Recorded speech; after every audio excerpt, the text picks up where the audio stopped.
বাসায় শুধু দুজন, রাতে খাবার মতো তেমন কিছুই নেই, তাই আজকে খুব বেশি একটু রান্না করতে ইচ্ছে করলো না। ফ্রিজে দুটো হাঁসের ডিম ছিল, সেই দুটো এখন রান্না করব। আজকে ডিমটা একটু আমি অন্যরকম ভাবে রান্না করব।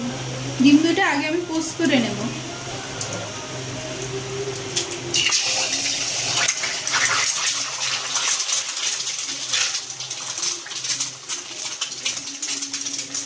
একটু লবণ ছড়িয়ে দিলাম উপর দিয়ে।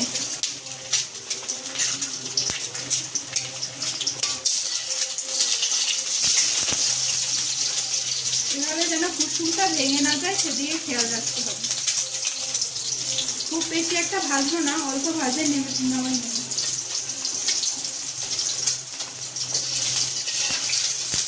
এই যে এইভাবে করে নামাই নেব।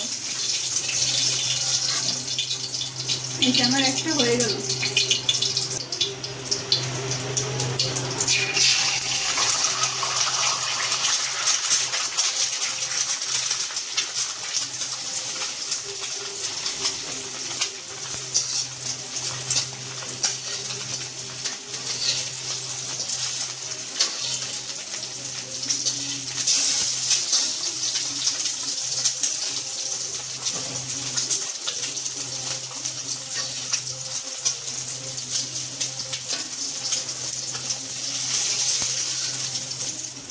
হয়ে গেল। এভাবে পোস্ট করে নামিয়ে নেব। এবার রান্না করব।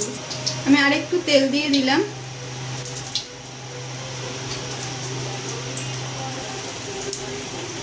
এবার দিয়ে দিব জিরা।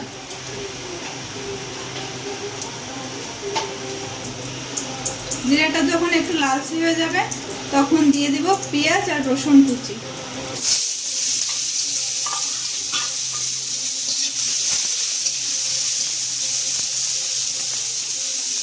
পেঁয়াজ আর রসুনটা একটু লাল লাল করে ভেজে নেব।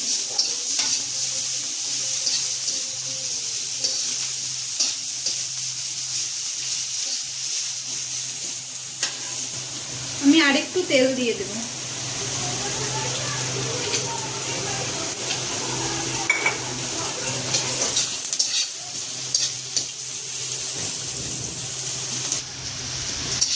পেঁয়াজটা যখন এরকম ভাজা হয়ে যাবে তখন এর ভিতরে আলু দিয়ে দেবেন।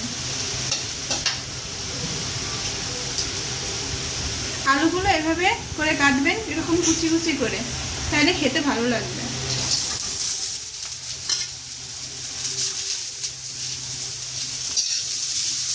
এবার আলুগুলো আমি কিছুক্ষণ ভেজে নেব।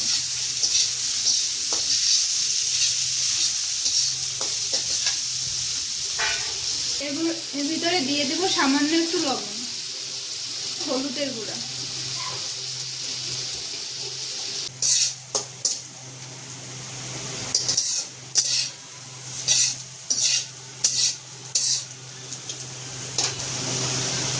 আলুটা একটু সেদ্ধ হয়ে গেছে আর ভাজা হয়ে গেছে। এবার একে একে আমি মশলাগুলো দিয়ে দেব।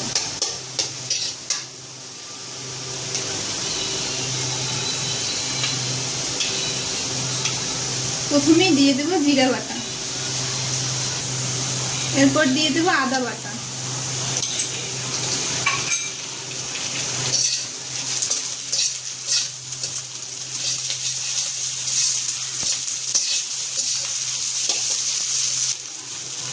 মশলা যেন পুড়ে না যায় এজন্য একটু জল দিয়ে দেব।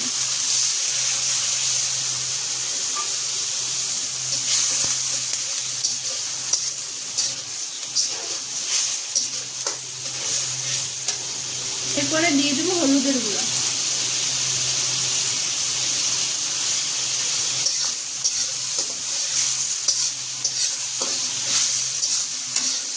এইভাবে ডিম রান্না করলে সময় খুব কম লাগে আর খেতেও খুব ভালো হয়। এবারে দিয়ে দিলাম মরিচের গুঁড়া। ঝাল আপনারা আপনাদের মতন দিয়ে দিবেন, আমরা একটু কম খাই এজন্য কম দিলাম।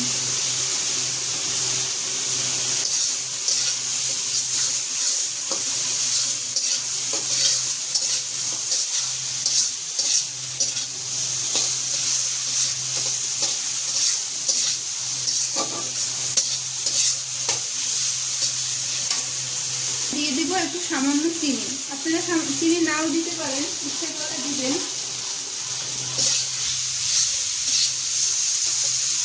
এবার মশলাটা কিছুক্ষণ কষিয়ে নেব।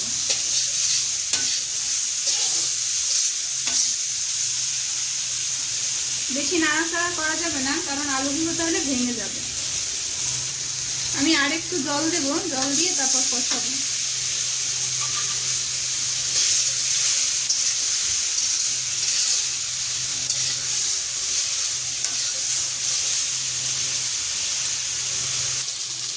দেখুন মশলা দিয়ে তেল ছেড়ে দিয়েছে, এবার আমি ঝোল দিয়ে দেব।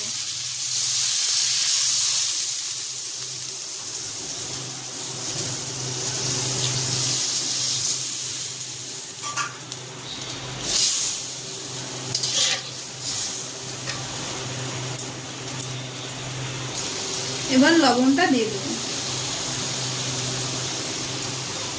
বেশি ঝোল করবো না, একদম ভুনা ভুনা করবো। ঝোল ফুটে উঠছে, এবার আমি ডিমগুলো দিয়ে দেবো।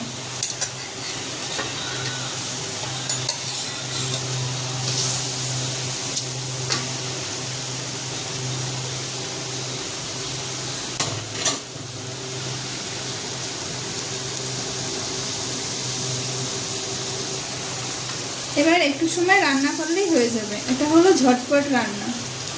ডিমের ঝোল হয়ে গেছে, এবার আমি গরম মশলা দিয়ে নামিয়ে ফেলব।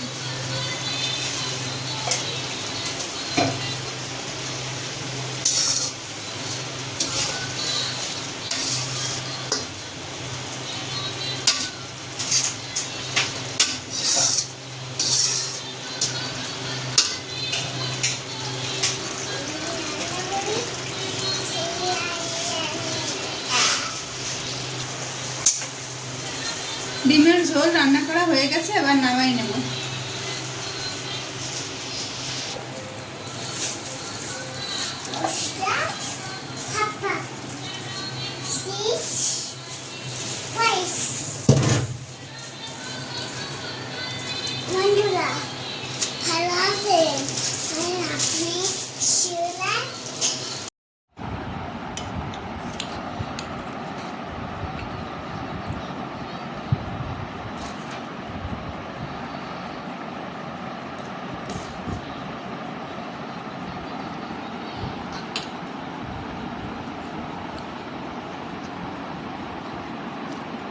আমি আগে একটু ঝোল দিয়ে মেখে ভাতটা খেয়ে নিই, দেখি কেমন হয়েছে।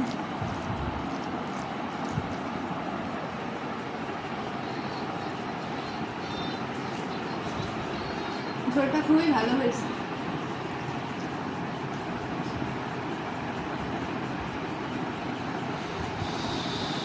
খুবই তাড়াতাড়ি রান্না করেন, কিন্তু স্বাদ খুবই অনেক ভালো হয়েছে। এবার আমি একটু ডিমটা খেয়ে দেখি।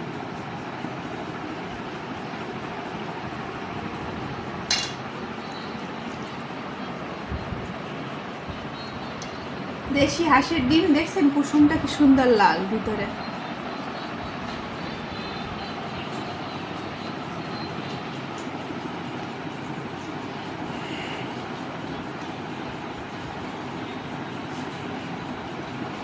দারুণ হয়েছে। ডিমটাও খুব স্বাদ লাগে। রান্না করতে বেশি সময় লাগে না, বেশি মশলারও দরকার হয় না। খুব কম মশলা রান্না করবেন, দেখবেন খুব ভালো লাগবে। আমরা এভাবে খুব মাঝে মাঝে রান্না করে খাই, খুব ভালো লাগে।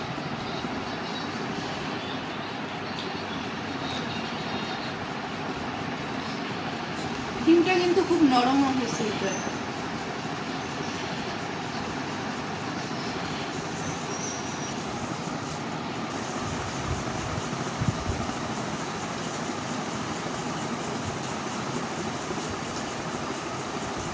খুব সহজ পদ্ধতিতে এটা রান্না দেখাইলাম আপনাদের। আপনারাও বাসায় এভাবে রান্না করে খেয়ে দেখবেন কেমন লাগে। যদি ভালো লাগে অবশ্যই কমেন্ট করে জানাবেন। আর যদি আমার ভিডিওটি ভালো লাগে তাহলে অবশ্যই একটা লাইক করবেন, শেয়ার করবেন, আর আমার চ্যানেলটিতে সাবস্ক্রাইব করবেন। ধন্যবাদ।